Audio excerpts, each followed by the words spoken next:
Be informed and stay up to date with what your elected representatives are doing on your behalf with the State House Report. Broadband Internet has changed nearly every aspect of our lives. It has changed the way we educate our children, shop, communicate, and collaborate in business. But many rural areas in South Carolina have been left out of the Internet revolution. South Carolina Senator John Scott discusses legislation designed to bring broadband internet to South Carolina's rural counties. Thank you. I just want to share with the general public about the broadband bill that we just became law back on September the 23rd of this year, and the governor just in November had his bill signed in. This bill had been the concept of broadband for the state and working with the cooperative has been out there since October 2016. And so it's not a brand new idea, it's just an idea that finally became a reality. The co-ops, beginning with Mid-Carolina Electric Cooperatives, struggled to try to get the bill off the ground. And then in 2017, when Trump became president, Trump talked about having an infrastructure bill. And so the National Association of Electric Cooperatives began to work to make sure dollars were put into the bill for broadband. Here at home in South Carolina, we continue to work on a broadband bill and still yet having nothing concrete of a bill. And then in 2019, because the real discussion around the table was, did the cooperatives have the authority to go into broadband business? And they were getting pushback from the telecommunication and the cable people, all fighting for position in terms of what the electric cooperatives could do and could not do. And then in 2019, they commissioned a study committee. The study committee looked at broadband and came back. And the House sent us a broadband bill. And in that broadband bill, it just allowed the electric court to be participant and not the lead in the broadband bill. And then in 2020, the early part, February 2020, I introduced the broadband bill in the Senate. The House bill had already come to the Senate, and it was just laying dormant in the Senate because it didn't have the provisions that really everybody could agree on. So I pulled together the electric cooperatives along with the cable, along with the telecommunication. Keep in mind, one of the leaders was Santee Cooper. Santee Cooper in 2017 had just run into that major problem with VC Summers, and that gave the broadband another setback, simply because Santee Cooper controlled easements and right-of-ways that we really needed to make this work. By 2020, I began to bring the stakeholders together. I had a bill on the desk with 33 sponsors, myself as a sponsor and 32 other co-sponsors. And I began to negotiate back and forth, and there were some sticking points, 6, 7 different sticking points that we had. So we threw all those sticking points, worked through them, and still couldn't get a final conclusion on the sticking points. I encouraged Luce Rankin, who was chair of the Judiciary Committee, and talking with Alexander, who was of LCI, and Senator Leatherman, that we needed to do something about broadband. And so daily I take the floor to the Senate and continue to push for broadband, and continue to work back and forth with Judiciary. And so finally, March came and cut the session short. So we went home, and we came back by then the primaries are over. And then we had the COVID bill, which also gave COVID relief and had some broadband stuff in it. And so that showed even more that we needed a broadband bill. Senator Malloy, who chaired that section of it, continued to mention about doing broadband and how important what Senator Scott was doing for the state. And so eventually, the Judiciary Committee picked it up, and they began to pick up from the beginning part of what was in my bill. And they modified the bill to make a few corrections. Big fights are always territory. We allowed co-ops to go within 2 miles outside of their jurisdiction to be able to provide. And we're really looking at about 10 rural counties that are really affected by broadband that we got some loopholes that we've got to fix.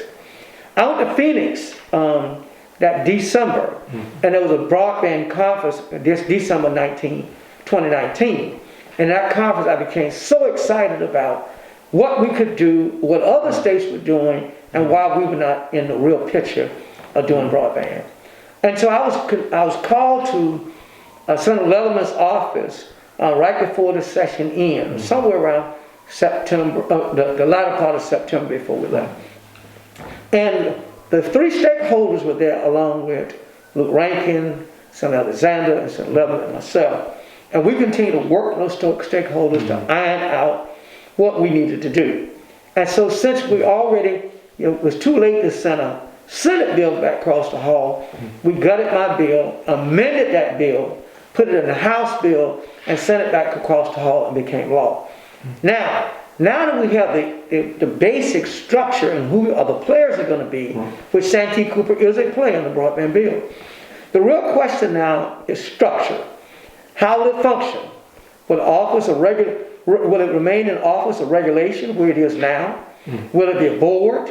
Will it be a cabinet agency? Will it fall just like any other company that does public service, to have to work with the Public Service Commission? Will it be commissioners? These are the issues that we'll have to iron out as we go back in January. So that's where I am in terms of now trying to get a bill pre-filed to give us a vehicle to begin to do that. What is important is that broadband, in terms of who the stakeholders are, hospitals and doctors with telemedicine, for the first time we can close some of that loop. Children, K through 12 and higher education, we're going to see a lot more virtual learning.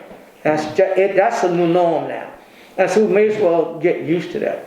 We'll probably see a lot more people do online classes. A lot of our HBCUs, as an example, and a lot of our independent colleges are in rural communities. And they need broadband. We're hoping also broadband, as we work with Commerce, will begin to help us recruit industry that wants to come in these communities for the sake of developing community. Housing is a real issue. And no one wants to move in an area and try to rear children that they don't have basic service and be able to connect with the schools. Everything now is all about being able to use electronic devices and being able to hook to some form of internet services. We're hoping that this will begin that process, and we're hoping that this will help make South Carolina a better place to live. We're also hoping that it will help us in teacher recruitment, especially in rural communities where there's been a lack of teachers simply because of broadband and those issues that I went 1, 2, 3 down, because it's so difficult for them to be able to do the same thing that teachers are doing in urban communities. Okay. So how will this also help attract industry? Well, industry itself, communication is so important. The broadband will make their internet services larger, and most companies don't create everything in their facility. A lot of stuff comes from overseas. They're able to do open communication. They're able to send things across the wire. They're able to have direct contact. They're able to have virtual meetings, which they've been doing it all the time. We call it Facebook. But major companies have been doing virtual meetings for years. And that's why it was so easy when the norm became virtual meetings for everybody else to join in doing virtual meeting. And so that's going to really help us. That's going to really help us to do the things that we need to do to make South Carolina better. Okay. So what is the next step? Well, the next step, as I indicated, is to create a structure. Right. We'll be working with ORS and looking at what compliances we need. We're going to be looking at where it physically needs to be located, whether or not it needs to be a board, who needs to be on the board, their input, where do we go first, what are the first projects we work on, and also identifying funding sources that we can use for the purpose of expanding broadband. Now, you know, all of a sudden, we just did a settlement with Savannah River Plant, and that's about $525 million. There's also $65 million in the rural fund and commerce that Governor Masters asked for when he first became governor. And so that gets us a good start if the General Assembly decides those are the pots of money we want to use. Keep in mind, we're not going to spend all that money at one time. Washington, along with our delegation, also will have be stakeholders in this thing too, because a lot of them elected out of rural communities, and so they'll be looking to try to help also bring federal dollars in so as we build infrastructure. Most important is that we already have the capability to have broadband on telephone lines, also have easements in the right of way. We just finished commissioning a study to do that. So we'll go back and take a look at all these things along with ORS and Office of Regulatory and see what is the best method and the best practice to get this thing off the ground. Okay. Good. So is anything else we need to cover on that? I just hope that people understand, although I'm an urban legislator, I'm also a state legislator. And the glass you can't move forward with the glass half filled.